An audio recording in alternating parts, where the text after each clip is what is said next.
ఉన్నది. రైతుని అడిగితే ఈమె వ్యవసాయ నిమిత్తము దున్నుకున్నాయని తెలియదు.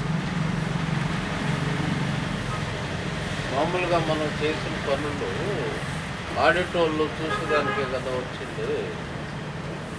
ఇప్పుడు వాళ్ళు చూసేదానికి పనులు లేవు కదా, ఏం చేద్దాము?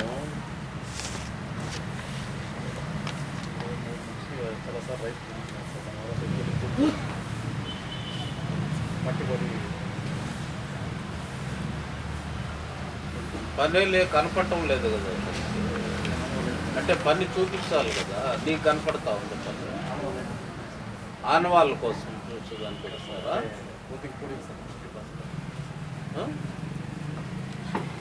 మొక్క చుట్టూ కాండం చుట్టూ ఓన్లీ మట్టి ఉంది సార్, తెలిసి అయితే లేవు సార్. పిల్లలతో పెట్టినప్పుడు కన్నీగా అంటే నేను ఇది ఎందుకు చెప్తున్నానంటే, ఇప్పుడు వరకు నీకు తెలియకపోయినా ఇంకెవరికైనా తెలియకపోయినా తెలుసుకోండి. సోషల్ ఆడిట్లో మనము ఎన్ఆర్ఐజేస్ కింద ఏ పని చేసినా కూడా కనీసం ఒక్క ఆడిట్ వరకైనా దాన్ని కాపాడుకోవాలి. ఒక ఆడిట్ అంటే 1 సంవత్సరం వరకన్నా దాన్ని కాపాడుకోవాలి. ఇప్పుడు ఈ డబ్బు సక్రమంగా ఖర్చు అయిందా లేదా అని చూసేదానికి కదా వచ్చింది. నువ్వేదో నీ నాలెడ్జ్ ఉపయోగించి నువ్వు చెప్తున్నావు, ఆయన నాకు ట్రెంచ్ కనపట్లేదంట.